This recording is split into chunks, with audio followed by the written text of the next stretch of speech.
welcome back to my channel, or welcome if you are new. So today I'm going to be taking you guys around with me for the week and showing you like a productive week in my life. And I know a lot of you guys are also interested in how I study languages, so I'm going to be showing you that as well. So it's currently really early. I already ate breakfast. I just had some eggs and some green tea.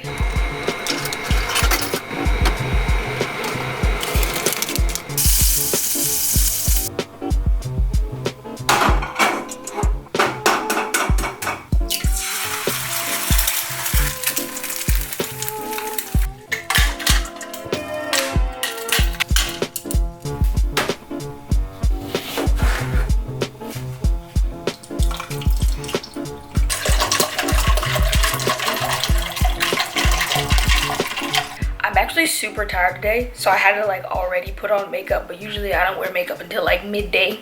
But I was looking like a dead rat. I still do. Look how poofy under my eyes are. Last night there was a freaking typhoon. It was the biggest typhoon that I felt since I've been here, and like I did not sleep all night. Emergency alarms kept going off on my phone. I don't care what setting I pressed to turn that junk off, it just kept going. Like, if I'ma die, shoot, let me get a good night's sleep. At least y'all just gonna wake me up all night and kill me. Like, it was a lot.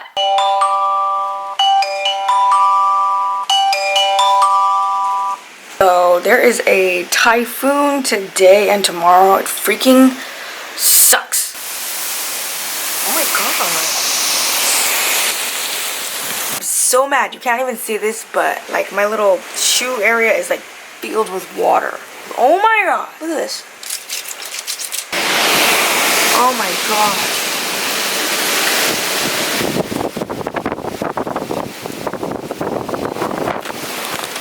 Close that there, and we're just gonna lock that there. I actually left a lot of damage, and in the morning, like the front of the apartment complex was like trashed. The house is flooded. Let's check outside. Sheesh.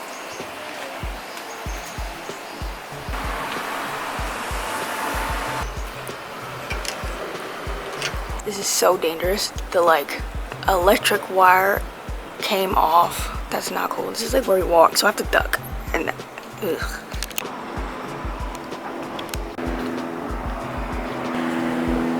My next door neighbor is so sweet. He always cleans up everything around the apartment complex for all of us. He's always sweeping up the leaves. When it snowed, he shoveled all the snow so everyone could get their car out. So I felt bad and I woke up really early and I cleaned everything. I swept up all the leaves, even though I don't have an outside broom. It was a lot of work.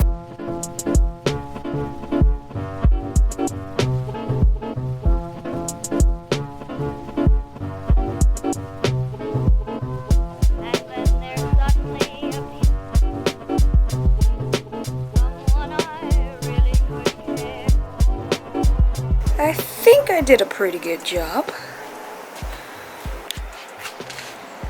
Yes.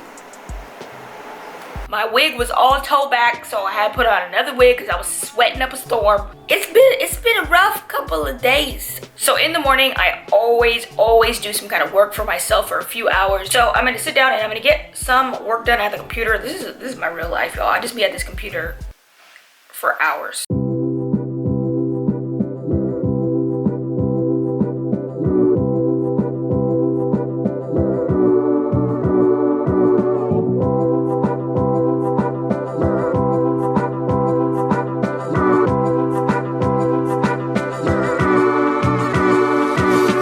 So I'm here at my desk. So before I kind of explain what I usually do, today's video is sponsored by ZEELOOL. ZEELOOL.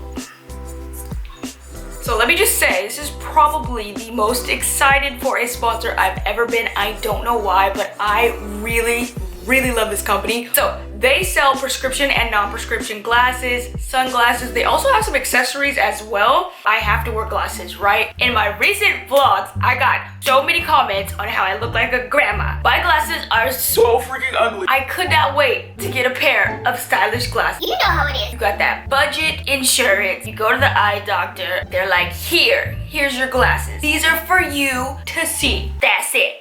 I did get 2 pairs of prescription glasses and then 1 pair of sunglasses.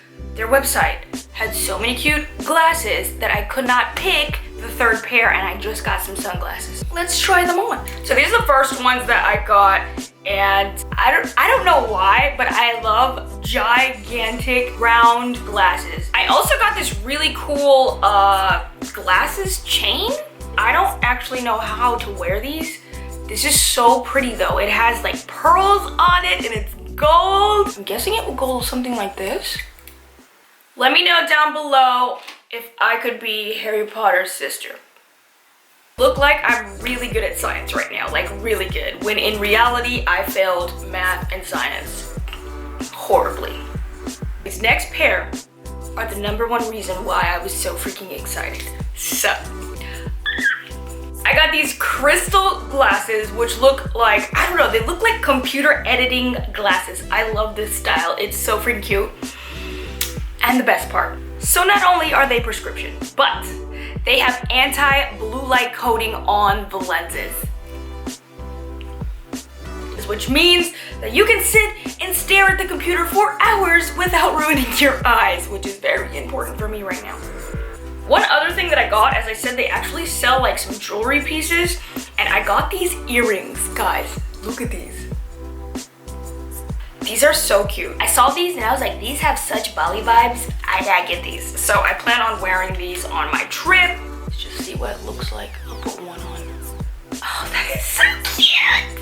So early in the morning, I like to just sit here and get some work done, but I've actually been really thinking about redecorating my living room / office because like the setup is not very inspiring, if that makes any sense. My desk is like facing the wall and then there's like a window right here. So what happens is I end up working here for a couple of hours, I get tired, and then I move locations to somewhere else to like just refresh my mind and the setting. If you have problems focusing, I highly recommend you change your location, whether that be in the house or just go out to like a cafe or a friend's house, or the library or school, whatever. That really helps me to stay focused and to get more work done. I make as much work done as I can, and then I actually have some errands to run. One eternity later. Sorry guys, I totally forgot my camera, which just basically means the audio is gonna be very bad. I'm using my iPhone. But yeah, I'm running some errands now. I'm gonna head off to Shibuya. I need to go to the phone store.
Done now. I just have to like phone stuff to do. That was actually super fast. It only took like 10 minutes, but I got to reserve the new iPhone. I don't think I'm gonna get it very soon, but I want it before Bali, so I think I come on the 20th. If they don't have it, then I'm gonna get the other iPhone, like the iPhone, I think it's like 10, because I'm impatient.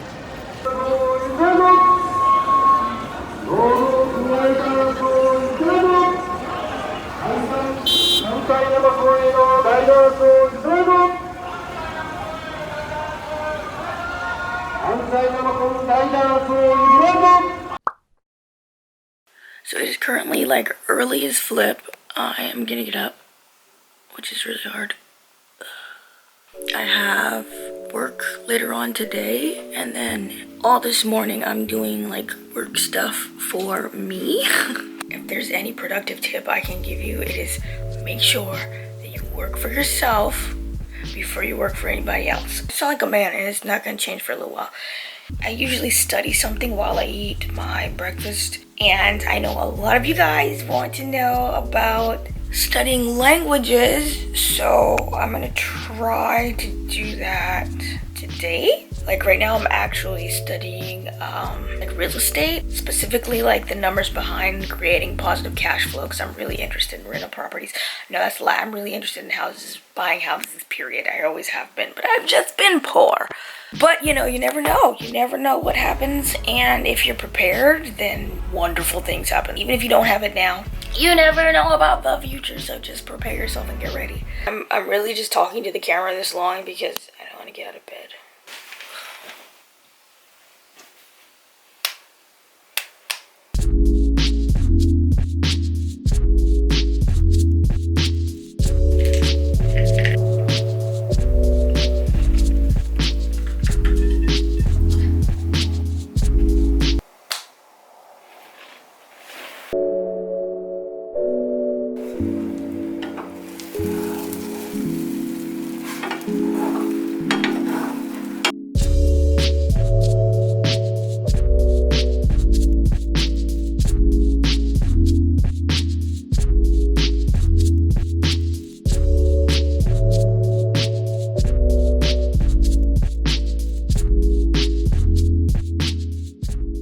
Okay, so I just cooked breakfast. I just made some eggs, and I have some cherry tomatoes and some, cuties, tangerines, clementines, oranges.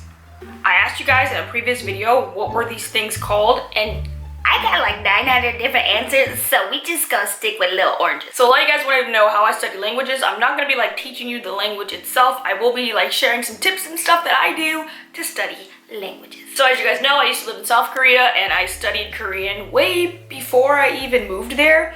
And then I moved to Japan, where I am now, and I haven't really been studying Japanese that actively. The methods that I use to study Korean are completely different from the methods that I use to study Japanese. Let's just go over the tips I have for studying Korean, because I feel like that's a lot more structured and I got a lot more results out of that method.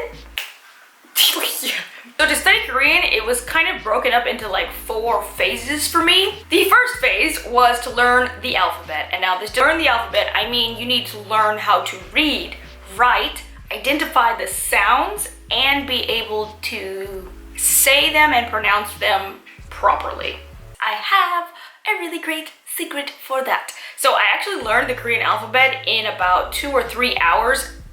Yes, that fast. I actually learned from some YouTube video a long time ago that used Twinkle Twinkle Little Star as a song to learn the alphabet. I couldn't find the exact video, but I guess it's a popular trend now because there's actually a lot of different Twinkle Twinkle Little Star Korean alphabet songs on YouTube. They used the vowel ah and paired it with all of the different consonants. So the songs go.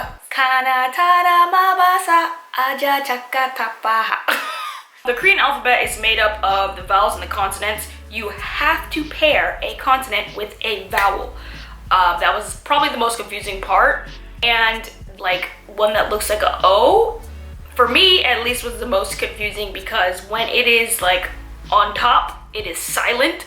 But when it's on the bottom, it makes a ng sound, ng sound. It's really not too hard. I'm sure you guys can figure it out. Whereas the Japanese alphabet has over 3,500 characters and 3 different alphabets, which is why I don't use the same, the same methods. Phase 2 is definitely my favorite, which was just memorizing and learning a lot of different vocabulary words. For this, I actually I'm talking about a butt ton of these large like sticky notes all over my room. So my entire walls were filled with like Korean words or like Japanese words, just so I could see them often enough to be able to memorize them.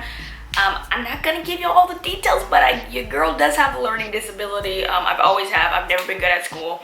I'm really, really bad with memorizing things, especially names of things. So I have to work extra hard if I want to succeed. So one thing that really helped was just being able to see them. So if you can like post them up somewhere where you can see all the time, that really helps. Another tip is pick a subject that you are really interested in. It makes learning so much easier. I obviously picked food, so I learned a whole bunch of different words. The point of this part is to just get used to hearing these words, pronouncing these words, and seeing the letters like written down. don't go like too in-depth with all the grammar and all that junk just yet. You just want to memorize a few words. Phase 3 is all about practice, practice, practice. You have to practice for these things to stick, unless you're a genius, then power to you. For me, what I would do is I would learn a word, I would write it down on a piece of paper like, I don't know, 50 times. After that, I would close the book and then I would try and write the word again to see if I had actually memorized it. Test yourself. I would study the next word, write it down a bunch of times, close the book, see if I could write it, and then I would go back and see if I could write the previous vocabulary word that I had learned. Because once you learn something new, sometimes your brain kind of just like dumps everything that you previously learned out. After you have practiced, it is time for the really difficult part. That is using these words that you learn to form sentences. Now, the reason why we did just learning the words, because when you start forming sentences, for me at least, it was really complicated. The order of the sentence in Korean is actually completely opposite of America. So it's like, I went to the store. In Korea, it would be I store went. And sometimes they don't even use the I. The person isn't even important. And there are a lot of different sentence endings, verb endings. It can get overwhelming. So if you already have memorized these vocabulary words, you don't have to focus on also trying to memorize that too, because it can get very confusing and overwhelming. So if you already have some vocabulary under your belt, making the sentences is a lot easier. And try and like stitch the same vocabulary words of basic sentences. I like milk. Who likes milk? Do you like milk? Where's the milk? And then you can start, substituting different words. In this stage, I found it extremely helpful to record myself. I promise you will memorize everything that you're learning so much easier and faster if you just record yourself and then listen. So, for sentences, I recorded myself saying them on my iPhone. During my commute, I would play it back and listen to it, and it really helped me to memorize. Because I don't know if this is true, but people learn best by hearing. Obviously, being like immersed around the language is a lot better for actually like picking it up quickly and learning it. So if you have some friends that speak that language, try and ask them to like speak it around you, stuff like that. And the last tip I have for studying Korean, specifically Korean, holy poop, guys. Buy study books. But the company is called Talk to Me in Korean. If you've been learning Korean, you probably heard of them. They're super famous now. But back in the day when I was learning, they were like up and coming, they didn't have that many resources. Now they have so many, but their books are amazing. I love their books. So yeah, it's called Talk to Me in Korean. Not only do they have books, this is not sponsored by the way. Not only do they have books, but they have like podcasts, YouTube videos, they have an Instagram, support where you can email them and ask questions. I love them for learning. I studied Japanese in a completely different way. As I mentioned, the Japanese alphabet is extensive. It is massive. Kanji is absolutely impossible. 3 different alphabets. Kanji, katakana, hiragana. A mess. And they're actually really difficult to write and read. And on top of that, a lot of them look the same. So, sorry if I'm like deterring you from learning Japanese, but that junk is not easy, at least for me, especially somebody who has problems memorizing things. It's just super unrealistic, and what I won't do is waste my time on something that I know is just not for me. So I've been very put off by learning the Japanese alphabet. I pretty much don't even try anymore, but I did try. One thing that worked for me was these little like trace sheets. I got these from my Japanese school. You can get them online, or you can just use some like graph paper and do it yourself. But these were very helpful for trying to learn the alphabet, as well as an app that I still have actually called Duolingo. So I really like to use that app for studying the alphabet as well, trying to like memorize just a couple of characters, if anything. At least know how to spell your name. What I do to study Japanese is I basically just practice listening and speaking. That's it. I don't do reading, I don't do writing. Almost all of my friends are Japanese, if not half Japanese. And they all speak Japanese, which is really great and bad at the same time. Because they all speak Japanese, I don't have to. So I haven't been learning as much as I should. I just basically pick up a few phrases here and there from my friends from living here, and I try and memorize them. But I do know countless foreigners who can speak Japanese fluently. It's absolutely not impossible. You can definitely do it if you try. If that is what you're interested in, go for it. And lastly, the most important tip for whether you're studying Japanese, Spanish, Korean, it doesn't really matter, whatever it is, Set aside a dedicated time to do this every single week. If you do not, you're not gonna do it. While I eat breakfast, I set aside about an hour to 30 minutes to study something. It doesn't have to be a lot. Like set aside 10 minutes, 15 minutes. Learn one letter a day, one word a day. It doesn't matter. Like some progress is progress. I'm gonna give you guys homework for this vlog. I want you guys to learn one word in whatever language you are trying to study and comment the word down below. So if you enjoy these tips, be sure to give this video a thumbs up, guys, because it really helps my channel. And also make sure you guys hit the bell notification because I'm not telling you guys to do this and I want to upload more often. Yeah. So I'm gonna finish breakfast and then I have work later on today, and that's what's going on. Later. So I'm actually about to head out to the grocery store now. I just have a couple of things I need to pick up, and if I put it off, it's not gonna get done until like 4 more days. So we're gonna take a little hike to the grocery store. I have on my little waist trainer just to, you know, get in an additional workout because it's actually a hike. It's all uphill and it's like no joke. Let's go.